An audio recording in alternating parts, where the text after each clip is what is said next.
अस्सलाम वालेकुम। आप देख रहे हैं जायके का सफ़र विद अमरीन। आज मैं बना रही हूँ आपके लिए हलीम या दलीम, दोनों में कुछ भी कह लें। उसके लिए हमें एक ये स्पेशल मसाला चाहिए। ये 5-5 ग्राम मसाला लें और इसको ग्राइंड कर लें अच्छी तरह।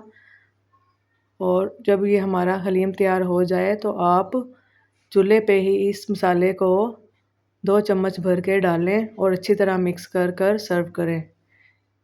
उसके लिए हमें जिन चीज़ों की ज़रूरत होगी हलीम बनाने के लिए वो ये है।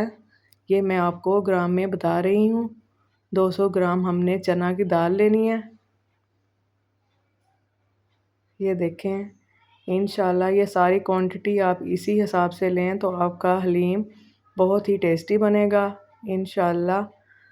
ये मैंने 200 ग्राम ली हुई है और इसी तरह ये ग्राम्स नीचे लिखा हुआ आ रहा है, आप इसको काउंट कर लें और इसी मुताबिक आप अपनी रेसिपी रेडी करें। आप इसको कम या ज़्यादा भी कर सकते हैं, इस हिसाब से आप अपने स्पाइसेस बढ़ा सकते हैं, लेकिन बनाने का तरीका यही होना चाहिए तो आपका हलीम बहुत ही टेस्टी बनेगा इंशाल्लाह। ये मेरी क्वांटिटी इतनी है, अगर आप ज़्यादा लें तो आप स्पाइसेस ज़्यादा ऐड कर सकते हैं इंशाल्लाह। ये बहुत मज़ेदार बनता है बनकर। ये मैंने कोई 4 घंटे में रेडी किया था, लेकिन मैं शॉर्टकट करके वीडियो बनाई है इसकी। तो आप ये ना समझें कि ये फ़ौरी से तैयार हो गया है। ये पूरे 4 घंटे लगे थे इसको बनाने में और थोड़ी थोड़ी देर बाद मैंने इसकी वीडियो बनाना शुरू की थी ताकि वीडियो मेरी कम बने और आपको क्वांटिटी पूरी मिलती रहे। ये मैंने गंदम भिगो के रात की रखी हुई थी साफ़ कर कर अच्छी तरह। और ये चावल ये सारी चीज़ें मैंने अच्छी तरह, ये मसूर की दाल ये थोड़ी मैंने क्वांटिटी में डाली थी और बाकी ये सारी हम वज़न कर लें। इसमें इतना मैंने गोश्त डाला था जितना लिखा हुआ है और ये स्पाइसेस डाले थे। ये सारे स्पाइसेस डालकर मसाला जार डालकर इसको साथ ही गोश्त डाल लें और पानी डालकर इसको स्पाइसेस डाल लें जितने आपको पसंद हैं उस हिसाब से आप डालें, क्योंकि हमने बाद में जो मसाला आपको बताया है वो भी डालना है, इसलिए आप स्पाइसेस ज़रा कम ही रखें। वो मसाला बहुत तीखा होता है, लेकिन अगर आप तीखा खाना चाहते हैं तो फिर आप ज़्यादा डाल लें। ये मैं अपने हिसाब से डाल रही हूँ। बनाने का तरीका आप यही रखें तो इंशाल्लाह आपका हलीम बहुत ही टेस्टी बनेगा। अब मैंने ये 1 घंटे के बाद कुकर को खोलना है और जो मैंने गंदम भिगो के रखी हुई थी इसको मैंने ग्राइंड कर कर एक पतीले में पानी डालकर इसको मैंने ग्राइंड किया और एक पतीले में डालकर इसको चूल्हे पे रख दिया है। ये देखें, गंदम मेरी इस तरह गल चुकी थी। ये मैंने अभी पकाना शुरू नहीं की, ग्राइंडर में ग्राइंड की है, उसमें ही इतनी सॉफ्ट हुई है ये।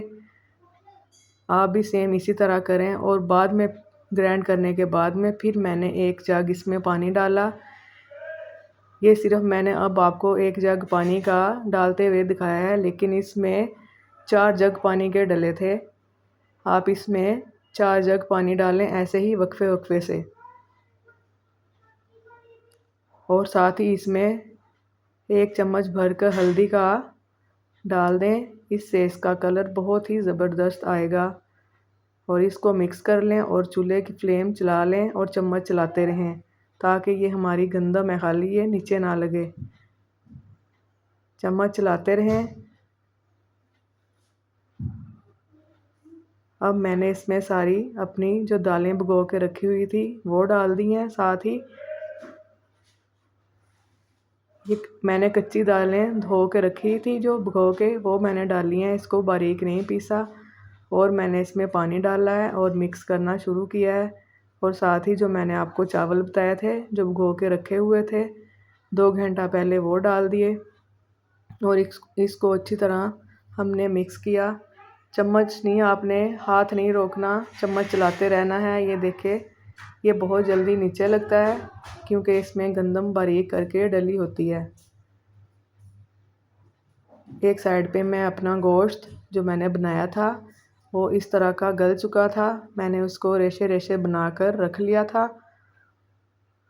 इसको चम्मच की मदद से आपने अच्छी तरह हिलाते रहना है। ये मैं आपको बार बार कह रही हूँ। अगर आपने चम्मच ना चलाया तो आपका हलीम नीचे लग जाएगा और इसमें से नीचे लगने की स्मेल आएगी, वो जायका इसका बिल्कुल ख़राब कर देगी।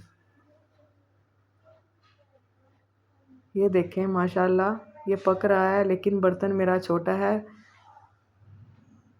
मुझे लग रहा है कि ये मुझे बर्तन चेंज करना पड़ेगा। एक साइड पे आप बारीक प्याज छीलकर इस तरह बारीक बारीक लच्छेदार काट लें। आपने इसको ऑयल में नहीं बनाना, घी में बनाना है। घी में इसका टेस्ट बहुत अच्छा आता है।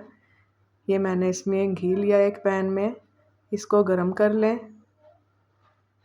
एक साइड पे हमारा हलीम तैयार हो रहा है और एक साइड पे मैं प्याज ब्राउन फ्राई करूँगी। ये देखें, लच्छेदार से बारीक कट किए हुए प्याज इस तरह एक पैन में गरम करते रहें। दोनों साइडों पे हमारे काम हो रहा है। ये 4-4.5 घंटे में मेरा हलीम तैयार हुआ था और मैं बहुत थक चुकी थी।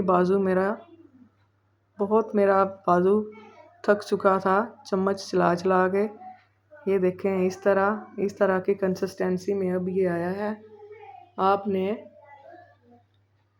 जब ये मेरा हलीम तैयार हो जाएगा तो आपने कमेंट में मुझे लाजमी बताना है, ताकि मेरी मेहनत ज़ाया ना हो। थोड़ी देर के लिए मैंने इसमें मशीन चलाई थी ताकि ये मज़ीद लेसदार बन जाए। थोड़ी देर के लिए ही चलाई थी मैंने, पूरा 5 मिनट भी नहीं चलाई थी। ये हमारा वैसे ही ऑलरेडी गला हुआ था, लेकिन फिर भी मैंने इसमें 3 या 4 मिनट के लिए मशीन चलाई और साथ ही इसमें जो गोश्त मैंने रेशेदार बनाकर रखा हुआ था वो डाल दिया। सारा इसमें डालकर अच्छी तरह इसको मिक्स कर लें। फिर वही बात, चम्मच आपने चलाते ही रहना है। बेशक आप थक जाओ, अब अगर आप हलीम बना रहे हो तो अच्छे तरीके से बनाएं ताकि सबको मज़ा आए, सारे उंगलियां चाटते ही रह जाएं और आपकी वाह वाह हो जाए इंशाल्लाह।